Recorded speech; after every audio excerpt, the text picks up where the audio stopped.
حضرت لقمان نے اپنے بیٹے کو کچھ نصیحتیں فرمائیں. اپنے بچے کو انہوں نے کچھ چیزوں کے بارے میں تربیت دی.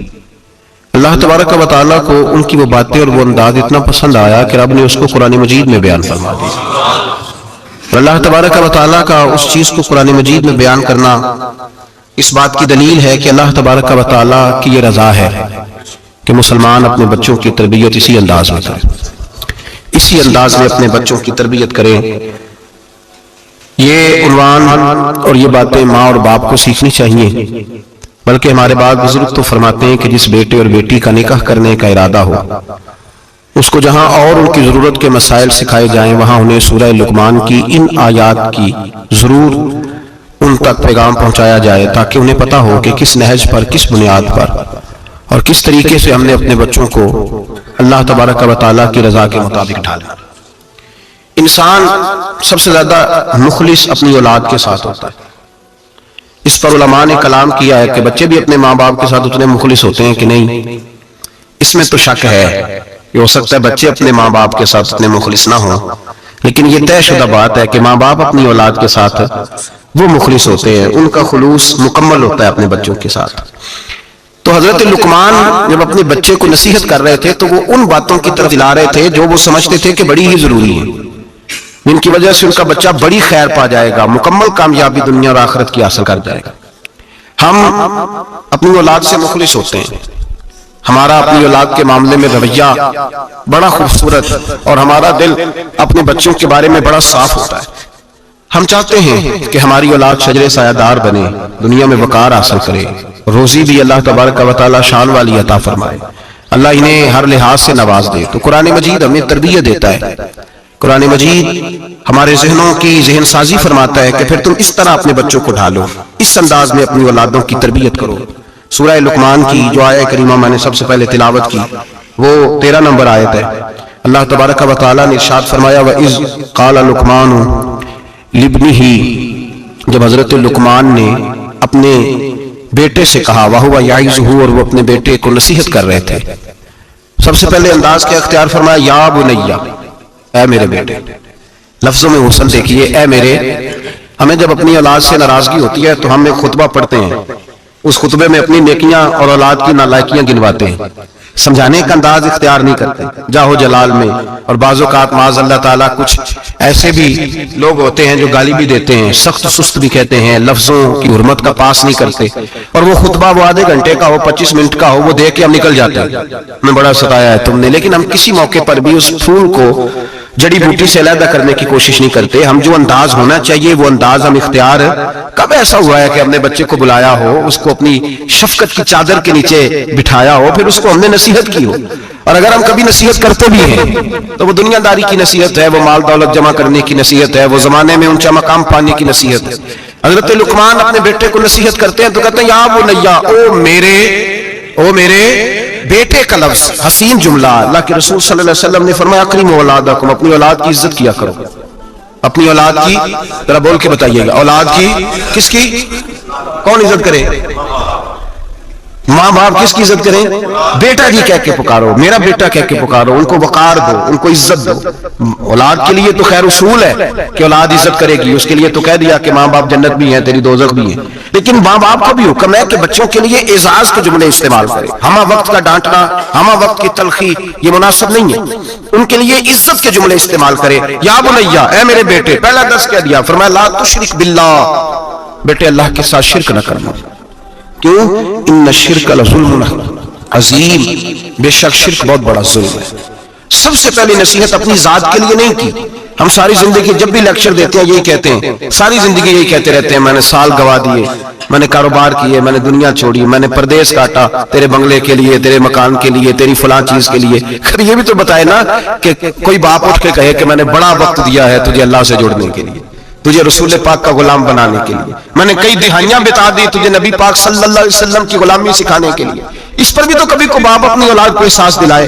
سب سے پہلی بات یہ کی کہ بیٹا شرک نہ کرنا, اللہ کے ساتھ کسی کو شریک نہ ٹھہرانا, اس سے بچنا.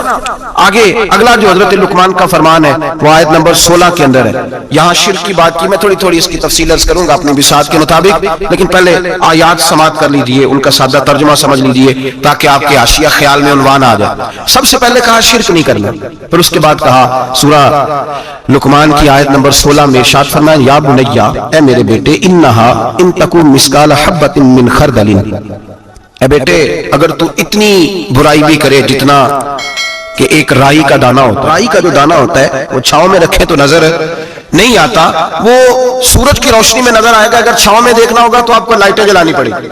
تو حضرت لقمان اپنے بیٹے کو نصیحت کرتے ہیں, کہتے ہیں بیٹے اگر تو رائی کے دانے کے برابر بھی گناہ کرے اور پھر وہ گناہ اس طرح ہو فتکن فی صخرۃ او فی السماوات او فی الارض, چاہے رائی کے دانے کے برابر گناہ ہو اور پہاڑ میں چھپا ہو یا زمین اور آسمان میں چھپا ہو, تو کیا ہوگا؟ اپنے بیٹے کو سمجھا رہے ہیں, کہتے ہیں یاتی بہ اللہ پھر بھی اس کو نکال کے لے آئے گا. تیرے تو یہ نہ کہنا کہ میں کو پاپی ہوں, میں نے کو بینک لوٹے ہوئے ہیں, میں نے کو قتل کیے ہوئے ہیں. فرمایا رائی کے دانے کے برابر بھی, اپنے بیٹے کو کہہ رہے رائی کے دانے کے برابر بھی اگر تو نے گناہ کیا تو اللہ اسے بھی لائے گا, اور رائی کے دانے کے برابر ہو پھر چٹان میں چھپا ہو یا زمین و آسمان میں چھپا ہو, اللہ پھر بھی اسے نکال کے لے آئے گا. اس لیے کہ ان اللہ لطیف الخبیر, بے شک اللہ باریک باتوں کا جاننے والا ہے. وَمَن يَعْمَلْ مِثْقَالَ ذَرَّةٍ خَيْرًا يَرَهُ وَمَن يَعْمَلْ مِثْقَالَ ذَرَّةٍ شَرًّا يَرَهُ, اگر تو ذرے کے برابر نیکی کرے گا تو اللہ تجھے اس کا اجر عطا فرمائے گا, اور اگر تو ذرے کے برابر گناہ کرے گا تو اللہ قیامت میں وہ بھی تیری آنکھوں کے سامنے لائے گا, اس کا بھی حساب ہوگا. تو فرمایا بیٹے اللہ باریک باتوں کا جاننے والا. یا بنیا, اے میرے بیٹے, اقم الصلاۃ, نماز قائم کر. بیٹے نماز بس کافی ہو گیا؟ کہا نہیں, اب اور آگے بڑھ. وَأْمُرْ بِالْمَعْرُوفِ, لوگوں کو بھی نیکی کا حکم دے. وَنْهَ عَنِ الْمُنْكَرِ, اور لوگوں کو بری باتوں سے منع کر. اور جب تو یہ کام کرے گا پھر لوگ تجھے ستائیں گے.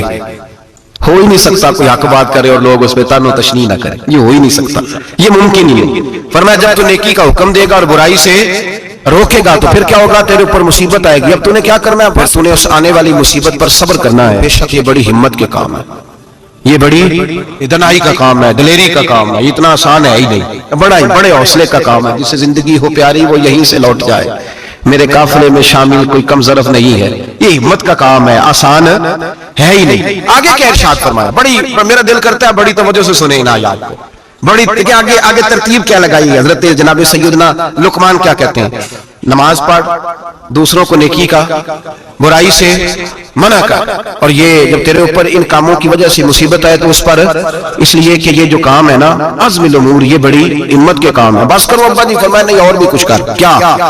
آیت نمبر 18 فرمایا وَلَا تُصَغِّرْ خَدَّكَ لِلنَّاسِ, اپنا منہ ٹیڑھا کر کر کے لوگوں سے بات نہ کیا کر, رخسار موڑ موڑ کے لوگوں سے بات نہ. وَلَا تَمْشِ فِي الْأَرْضِ مَرَحًا, اور زمین پہ اکڑ اکڑ کے نہ چل.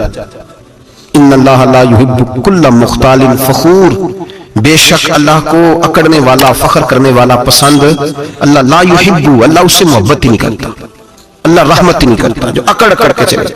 اس طرح نہ کر. تو پھر کیا کروں؟ آیت نمبر 19 شروع ہو گئی. وَقْصِدْ فِي مَشْيِكَ, درمیانی چال چل. وَغْضُضْ مِنْ صَوْتِكَ, اپنی آواز پست رکھ.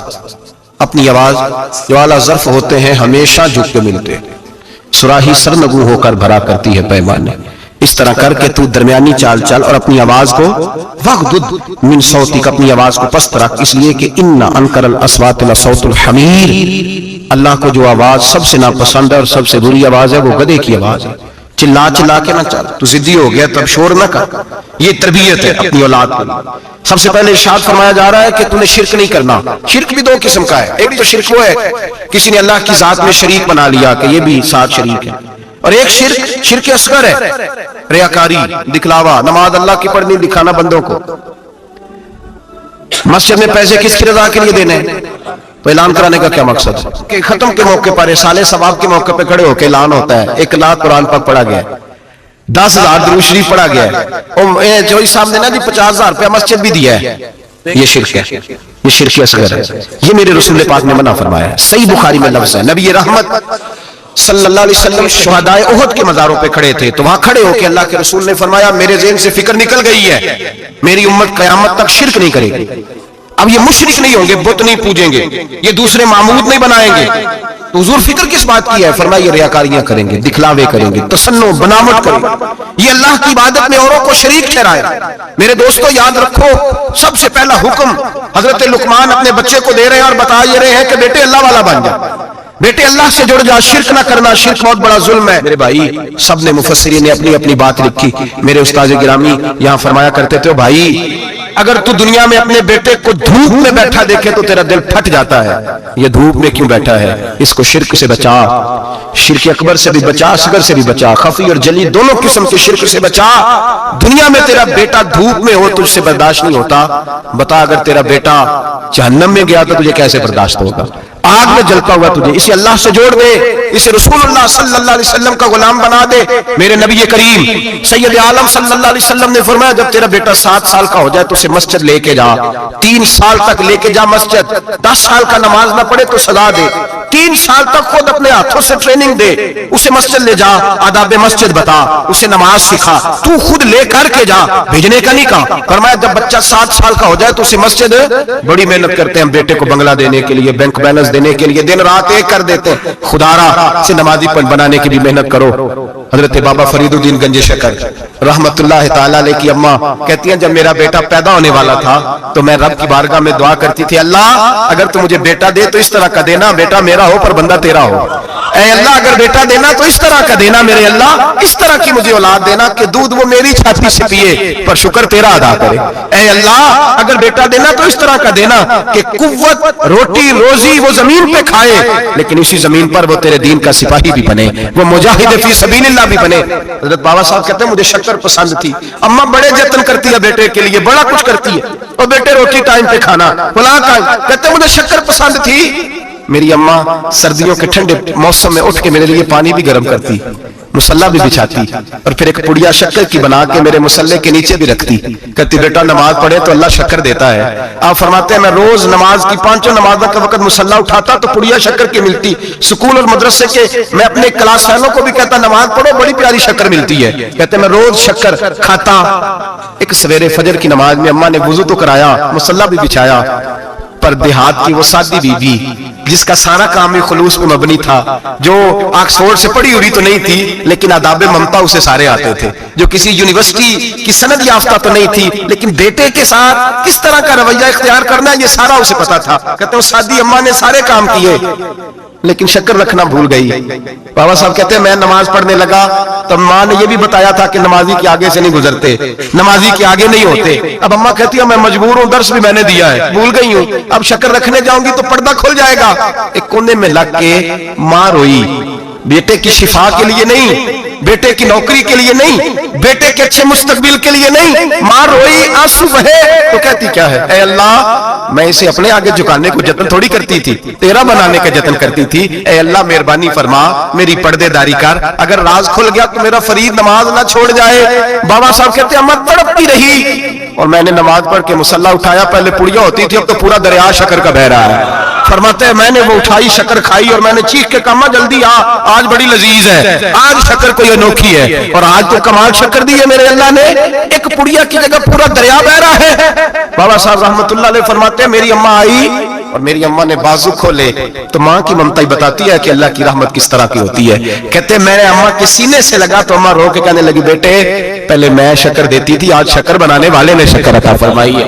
ساری زندگی پیشانی سے سجدے کا نور نہیں گیا، ساری زندگی وہ لذت عبادت نہیں گئی، اس لیے کہ استاد نے ڈنڈے سے نمازی نہیں بنایا تھا، اس لیے کہ پیر صاحب نے یہ کہہ کہ نمازی نہیں بنایا تھا کہ نماز پڑھو گے تو روٹی میں برکت ہو جائے گی، اس لیے کہ علامہ صاحب کا وہ بات سن کے ہم نمازی نہیں بنے تھے کہ اس نماز میں بتایا جاتا ہے کہ بیماریاں ختم ہو جائیں گی نماز پڑھنے سے۔ اماں نے رب سے جوڑنے کے لیے نمازی بنایا تھا۔ ساری زندگی بابا صاحب کہتے رہے اٹھ فریدا ستیا، چاڑو دے مسیح، چل ہن اٹھ فریدا ستیا، چاڑو دے مسیح، او تو ستا ہے رب جاگدا تیری ڈاڈے نال فرید۔ ساری زندگی نماز کی ٹریننگ دینا، اپنے بچوں کو اپنے رب سے جوڑنا، اپنے بچوں کو اللہ کے ساتھ ان کا تعلق بنانا، ان کو رب والا بنانا، انہیں رسول پاک کا غلام بنانا، یہ ڈیوٹی ہے ماں باپ کی۔ ماں باپ اپنے بچوں کے سینوں میں اللہ کی محبت داخل فرمائے۔ میرے نبی کریم سید عالم صلی اللہ علیہ وسلم نے ہمیں جن چیزوں کے بارے میں تلقین کی ان میں سے ایک یہ ہے کہ اپنے بچے بچے کو نمازی بناؤ، انہیں مسجد لے کر کے جاؤ، انہیں پیغام اللہ کے دین کا پیغام خود سکھاؤ۔ شرک کے بعد جو ارشاد فرمایا وہ یہ ہے کہ چھوٹا سا گناہ، یا بنیا ان تکو مسکال